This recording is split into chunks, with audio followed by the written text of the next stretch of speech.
231, meditation on anger. Our true enemies are the mental poisons of ignorance, hatred, desire, jealousy, and pride.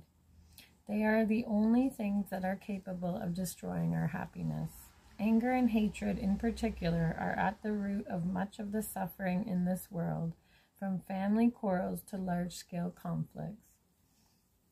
They render any pleasant situation unbearable. No religion praises their virtues. They all emphasize love and kindness. We only have to read the many descriptions of paradise to realize that they are about peace, beauty, exquisite gardens and flowers, but never, as far as I know, about conflicts and wars. So anger is not attributed any positive qualities.